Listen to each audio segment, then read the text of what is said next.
بینندگان عزیز السلام علیکم.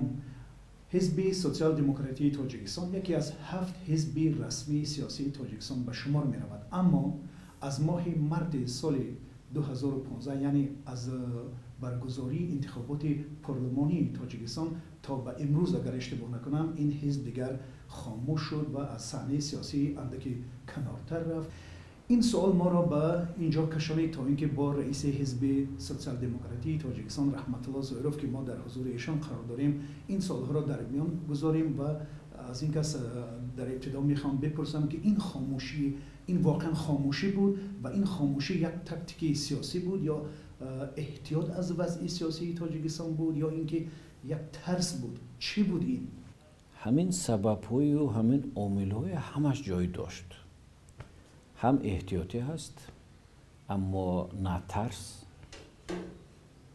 از بس که هر یک سیاستمدار حزب سیاسی باید در چارچوب قانون عمل کرده احتیاط باشد، لیکن ترس نداشته باشد. اگر ترس داشته باشد با سیاست وارد شدنش عموما لازم نیست.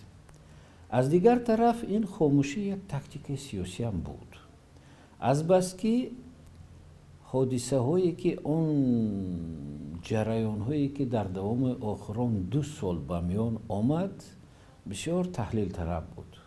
در مورد حزب نهضت اسلامی تاجیکستان اصلا در اون شب روز شما به نظرم یا در سفر خارجی بودید یا در همینجا بودید و ضرور نمیشماریدید که به سوالهای ژورنالیست ها پاسخ دید؟ چی بود این؟ چرا به این مسئله حزب نهضت روبرو شد و رئیس اون و اعضای اون و خود حزب یک حزب تروریستی اعلام کرده شد؟ اینا همه چی معنا داشتن؟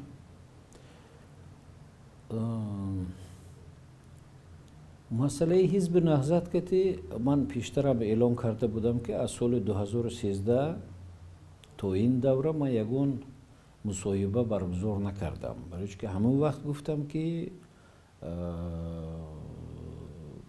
عموما همین یک مناسبت ما بین حزب سوسیال دموکراتی تاجیکستان و حزب نهضت اسلامی تاجیکستان همه وقت کنده شد و گفتم که برای چی کنده شد؟ کنده شدنش این اساسا مسئله انتخابات پرزیدنت 2013 بود. اکنون با این بر نمیگردم موزر و تنها همین چیز میگویم که ما به حزب نهضت اسلامی تاجیکستان 3 بار کالیسیا کردیم، سال 99 سال 2004 و من سال 2012 2013 3 بار یگون نتیجه به خوب رسیدن نتونستیم. اما حالا یک حزب سیاسی در تاجیکستان قطع کرده شد و همچون حزب تروریستی اعلام کرده شد و اعضای آن امروز در تعقیب و بازداشت و برخی در محبس و برخی در خارج تاجیکستان هستند، ولی حالا شما به عنوان رئیس حزب سوسیال دموکراتی تاجیکستان به این وضع چگونه بها میدید؟ حکومت در حقیقت از نسبت حزب نهضت اسلامی تاجیکستان ترس داشت، ترس کلان داشت. غیر از این هم دو طرف خطاگاه هم سیاسی هم حقوقی کردند. مثال عادی، وزارت عدلیه حزب را غیر قانونی اعلام کرد، وقتی که به وزارت عدلیه این گونه صلاحیت داده نشده است.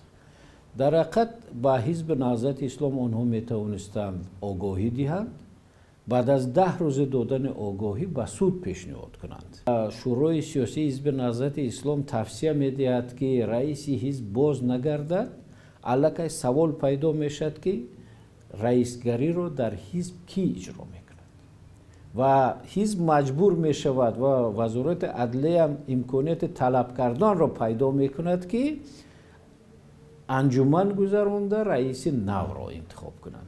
اگر که همین مسئله به میان نمی آمد، نه وزارت عدلیه نه دیگر مسئول مقامات طلب کرده نمیتوند که شما انجمن گذرانید یا که رئیس نو را انتخاب کنید. این یک مسئله است.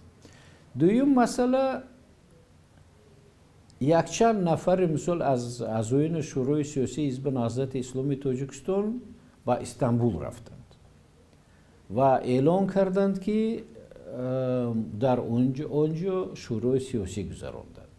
این خودش غیر قانونی است، برای که یگان حزب در حدود دیگر دولت شورای سیاسی برگزار کردن حقوق ندارد. مسئله دیگری که واقعا مورد توجه و بحث زیادی در صحیفه‌های مطبوعات صورت گرفته بود، این مسئله کم کردن سن و سال نامزدی به مقام پرزیدنتی تویسون بود که از 35 تا 65 بود، حالا 35 به 30 سال یعنی کم کرده شد و این همه حالا در یک دسته به رفراندومی که باید در ماه‌های نزدیک برگزار شود به همه‌پرسی پیشنهاد کرده می شود. عموما این تغییرات ها واقعا برای یک جامعه دموکراتی مساعدت میکنن یا به خاطر یک هدفی در پی دارن؟ چی هست اینا به نظرتون؟ اگر که گرفتیم روی راست میگفته باشیم، اگر اینجا شخصیت رستم امامعلی موجود نمیشد، این وضعیت سیاسی امروزه یا این واقعیت امروزه به میان نمی آمد. من میگفتم که در دیگر حالت وقتی قبول کنستیتوسیون همین چیز را 35 نه 30 میکردن، من میگفتم که این معیار دموکراسی است برای جوانها دادن امکانیت.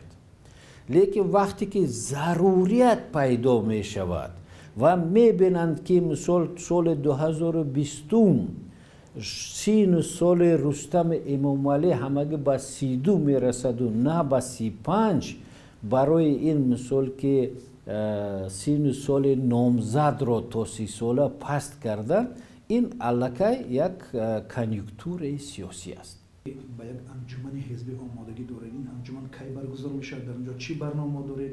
چی خواهد شد؟ انتخابات ثباتی و انتخاب حزب رو همین بهار 2016 برگزار نماییم و در شورای سیاسی حزب سوسیال دموکرات ما همین گونه قرار رو هم قبول کردیم که این انجمن باید 12 مارس سال 2016 برگزار گردد. تشکر زیاد برای صحبت آزاد. محترم بینندگان عزیز، همصحبت ما رئیس حزب سوسیال دموکراتی تاجیکستان رحمت الله زاهرف بودند. یک بار دیگر به شما تشکر می‌کنم.